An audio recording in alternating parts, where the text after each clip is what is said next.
రీసెంట్‌గా fun bucket Bhargav అని నాకు తెలిసి చాలామందికి తెలిసి ఉంటది. తెలియకపోతే నేను ఎక్స్‌ప్లెయిన్ చేస్తా. ఆ అబ్బాయి వాళ్ళ mother couple of days back చనిపోయారు. అండ్ ఈ అబ్బాయి కూడా వచ్చాడు. సో, కొంతమంది డౌట్స్ ఏందిరంటే ఈ అబ్బాయి కండిషనల్ బెయిల్ మీద వచ్చాడా? లేకపోతే ఏ కాన్సెప్ట్‌లో వచ్చాడు? మళ్ళీ వెనక్కెళ్తాడా? లేకపోతే ఇక్కడే ఉంటాడా అనేది. అది కూడా ఎక్స్‌ప్లెయిన్ చేస్తా. బట్ నేను మెయిన్ ఈ వీడియో చేయడానికి మెయిన్ ఆబ్జెక్టివ్ కొన్ని థింగ్స్ ఉన్నాయి. సో, వీడియో పూర్తి వరకు చూడండి. అండ్ క్లియర్‌గా స్టార్టింగే చెప్తున్నాను. ఇప్పుడనే కాదు 10 ఏళ్ళు పోయిన తర్వాత అడిగినా, 20 ఏళ్ళు పోయిన తర్వాత అడిగినా నేను ఒకటే చెప్తా. ఈ భార్గవ్ అనే అబ్బాయి ఏదైతే చేశాడో అది తప్పు కాదు, నేరం. అది ప్రూవ్ అయింది కాబట్టి 20 సంవత్సరాల జైలు శిక్ష పడింది. అది ఎందుకు పడిందో మీకు కూడా తెలుసు. ఆ యాక్ట్ గురించి నేను మాట్లాడలేను. ఈ కమ్యూనిటీ గైడ్లైన్స్ ప్రాబ్లం వస్తుంది. సో నేను దాన్ని డిఫైన్ చేయట్లేదు. శిక్ష పడింది, వెరీ గుడ్, అలానే పడాలి కూడా. కానీ నేను ఇక్కడ మాట్లాడేవి వేరే థింగ్స్. అండ్ కొంచెం ఏమో కాంట్రవర్సీ అవుతుందో లేదో నాకు తెలియదు, కానీ మీకు చాలా ఇంపార్టెంట్. ఎస్పెషల్ అబ్బాయిలకి చాలా ఇంపార్టెంట్. ఓకే, అందుకే వీడియో పూర్తి వరకు చూడండి. వర్త్ అనిపిస్తే నేను సబ్స్క్రైబ్ కూడా నేను అడగను ఈ వీడియోకి. చూడండి, పూర్తిగా చూసి మీకు మనసుకి ఏమనిపించిందో కామెంట్ చేయండి. ఓకేనా? Let's dive into the video. Welcome to Pawan raw talks. मेरा नाम पवन है. సో ఫన్ బకెట్ భార్గవ్ ఈ అబ్బాయి 5 years back 5 to 6 years back content creator అయ్యాడు. టిక్టాక్ ద్వారా ఫేమస్ అయ్యాడు. Butler English. అతని కామెడీ, అతని స్కిట్లు, అతని ప్రాంక్లు, అతని fun it's not my cup of tea. అది నచ్చేవాళ్ళు బోల్డ్ మంది నచ్చింది. మంచి వ్యూవర్షిప్ వచ్చింది, మంచి రీచ్ వచ్చింది. టిక్టాక్లో వచ్చింది, తర్వాత ఇన్స్టాగ్రామ్లో వచ్చింది, యూట్యూబ్లో వచ్చింది. ప్రమోషన్లు చేశాడు, సినిమా ప్రమోషన్లు చేశాడు, పెద్ద పెద్ద హీరోయిన్లతో కూడా పక్కన నించొని ప్రమోషన్లు చేశాడు, అన్నీ చేశాడు. కానీ ఒక నేరం చేశాడు. ఆ నేరం ప్రూవ్ అవ్వడం వల్ల 20 ఏళ్ళు జైలు శిక్ష. మ్యాటర్ ఏంటంటే ఆ జైలుకి వెళ్ళక ముందు అంటే ఇది కొంతమంది కనెక్ట్ అవుతారు అన్నమాట. చూసిన వాళ్ళు, చూడలేని వాళ్ళకి ఇప్పుడు నేను చెప్తే అర్థమవుతుంది. ఆవు పులి కథ అయిపోయింది ఈ అబ్బాయి పరిస్థితి.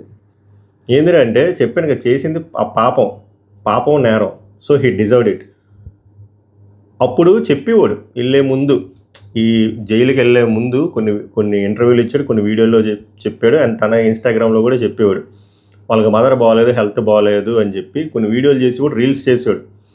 జనాలు అది నిజమని నమ్మే స్టేట్ ఆఫ్ మైండ్లో లేరు. ఎందుకంటే ఈ అబ్బాయి క్రియేట్ చేసిన కాంటెంట్ అలాంటిది, ఆవు పులి కాంటెంట్. అందుకే ఎప్పుడు ఆడియన్స్ తాలూకు ఎమోషన్స్తో ఆడుకోకూడదు.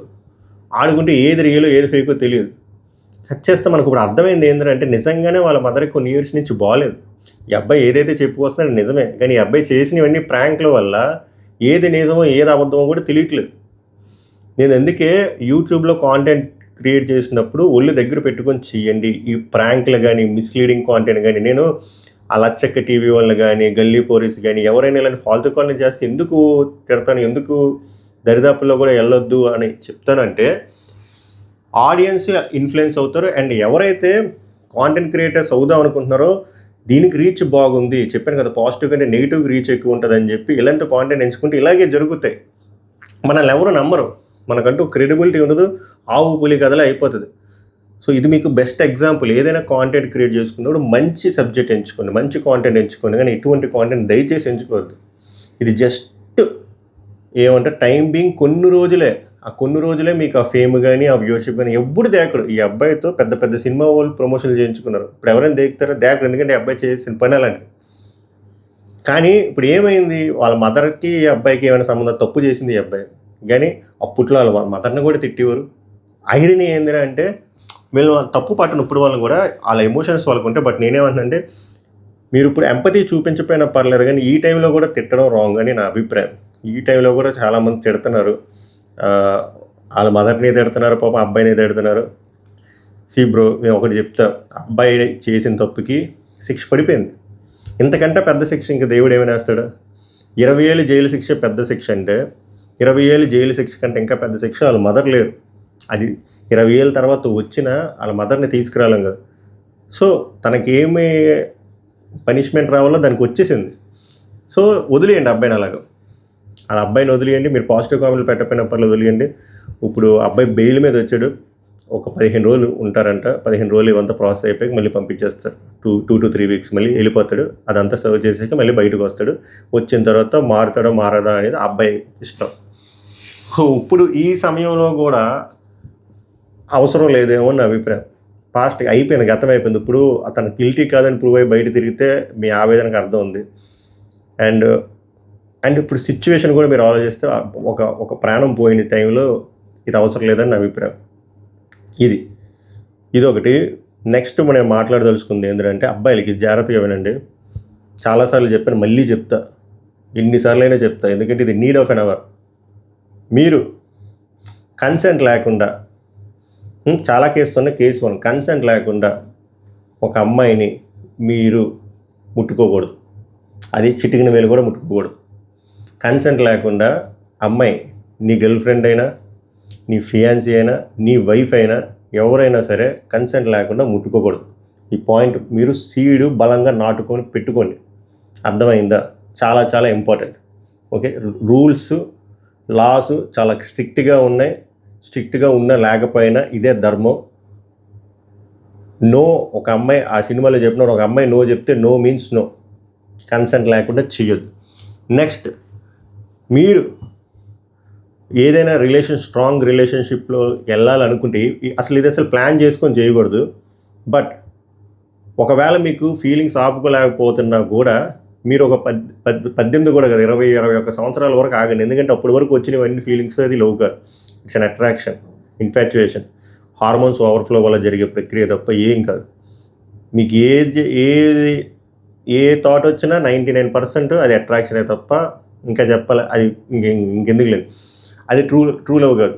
సో మీరు మైనర్గా ఉన్నప్పుడు ఆర్ అటుపక్క వాళ్ళ మైనర్గా ఉన్నప్పుడు దయచేసి రిలేషన్లోకి వెళ్ళకండి. అర్థమైందా? నేనేం చెప్తున్నాను మీకు అర్థం అవుతుందని నేను అనుకుంటున్నా. ఎందుకు మెచ్యూరిటీ వస్తుంది అంటే సమ్ ఇయర్స్ పోయిన తర్వాత అది కంట్రోల్ అవుతుంది. Hormonal changes, hormone overflows. అప్పుడు మనకి ఏది రియల్, ఏది ఫేక్, ఏది గాజు బొమ్మ అవన్నీ క్లియర్గా తెలుస్తుంది. అర్థమైందా? మీరు అనుకోవచ్చు, సరే బ్రో నేను మైనరు, అమ్మాయి మైనరే, అప్పుడు మా అమ్మాయి కన్సెంట్ కూడా ఉందంటే, అమ్మాయి కన్సెంట్ ఉన్నా కూడా వర్కౌట్ అవుతుంది. So wrong. సో అసలు మీరు ఆ జోలికి వెళ్ళొద్దు అంటున్నా. అందుకే 21 సంవత్సరాల వరకు, 18 కూడా కదా, 21 సంవత్సరాల వరకు. అర్థమైంది? అసలు రిలేషన్షిప్సే పెట్టుకోవద్దు. అండ్ ఆ టైంలో ఏర్పడినవి కూడా అది రిలేషన్షిప్లు కావు. అర్థమైందా? అమ్మాయి మైనరు, నేను మైనరు, పర్లేదు బ్రో, అమ్మాయి అప్పుడు కన్సెంట్ చూపించింది, అవ్వదు. ఆ అమ్మాయి కన్సెంట్ చూపించిపోయినా అది నేరం. అర్థం చేసుకోండి. నేను ఇప్పుడు ఇది చెప్తుంది ఈ బార్గౌన్ డిఫైన్ చేయడానికి కాదు, ముందు కూడా చెప్పి మళ్ళీ చెప్తున్నా. ఇంకా కొంతమంది అటు ఇటు కట్ చేసి చెప్తారు మళ్ళీ. అబ్బాయి చేసింది తప్పు, పాపం, నేరం. అమ్మాయికి జరిగిన దానికి, నష్టానికి ఆ అబ్బాయి ఏదైతే చేస్తున్నాడో he deserves it. Topic is over. నేను అబ్బాయి గురించి చెప్పట్లేదు.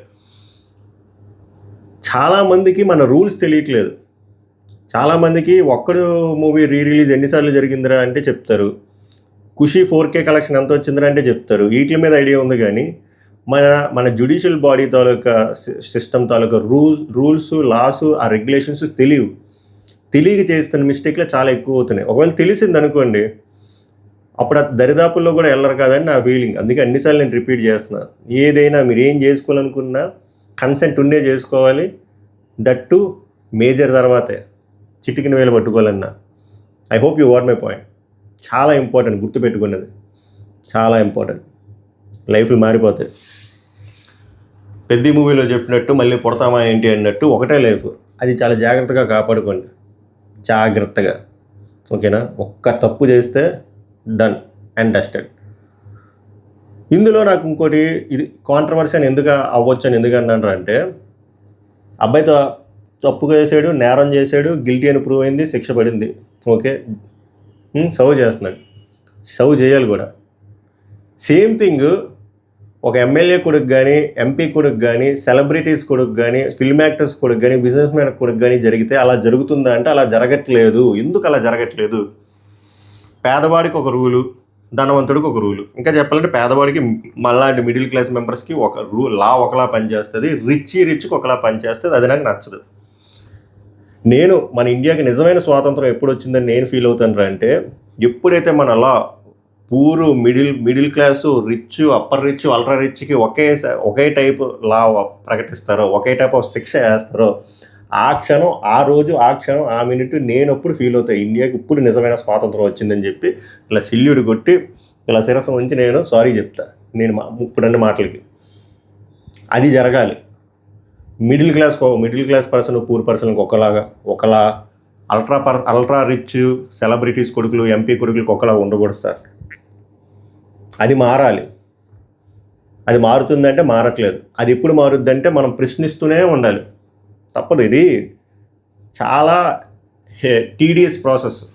ఒకసారి వచ్చేది అలా మనం ప్రశ్నిస్తూ ఉంటే ఆ వాయిస్ స్ట్రెంత్ అని గట్టిగా అవుతుంది. ఏదో రోజు మనం ప్రశ్నించకుండా మనం కంఫర్ట్ జోన్ దాటకుండా ఉంటే అది ఏదో రోజు మీకే పడుతుంది.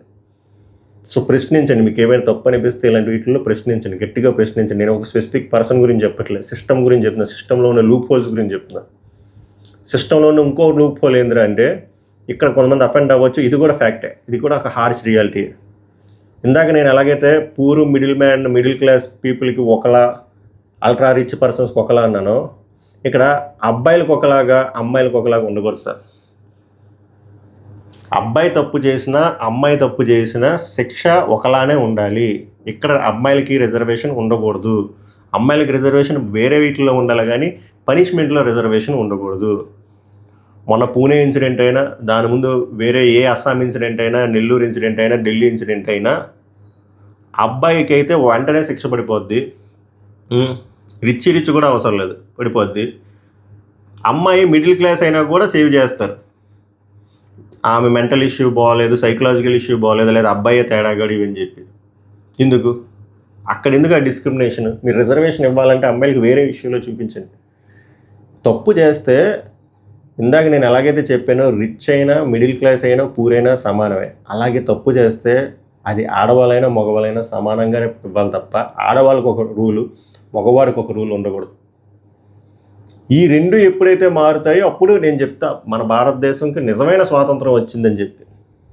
అవుద్ది. అది అవ్వాలని కోరుకుందాం. అవ్వాలని కోరుకోవాలంటే ఏం చేయాలి? ఎప్పుడు తప్పు జరిగినా మీరు ప్రశ్నించండి,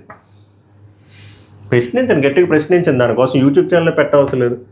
మీ వాట్సాప్లో స్టోరీ పెట్టి ప్రశ్నించండి, మీ ఫేస్బుక్లో పెట్టండి, మీ ఇన్స్టాగ్రామ్లో పెట్టండి. లేదు నేను గట్టిగా మాట్లాడాలనుకుంటున్నాను బ్రో అంటే ఒక ఛానల్ క్రియేట్ చేసి ప్రశ్నించండి. ఏం పోతుంది? మహా అయితే మీకు డేటా ఖర్చు వద్దు, టైం వర్త్ కదా. సో ఈ ఇన్సిడెంట్ నేను చూసిన తర్వాత నాకు ఇవన్నీ మళ్ళీ ఒకసారి ట్రిగ్గర్ అయ్యి అందుకే ఇది మాట్లాడాలనిపించింది. ఎవరి మనోభావాలైనా ట్రిగ్గర్ చేస్తే అది వాంటెడ్గా చేసినట్టు కాదు. నా ఆబ్జెక్టివ్ నేను క్లియర్గా ఆనెస్ట్గా నేను చెప్పాను అనుకుంటున్నా. మీకేమనిపిస్తుందో మీ విలువైన అభిప్రాయాలని కామెంట్ చేయండి. సబ్స్క్రైబ్ చేయమన్నాను ఏమన్నాను కామెంట్ చేయండి. మళ్ళీ నెక్స్ట్ టాపిక్లో కలుద్దాం. సవగా నమస్కారం, ధన్యవాదాలు.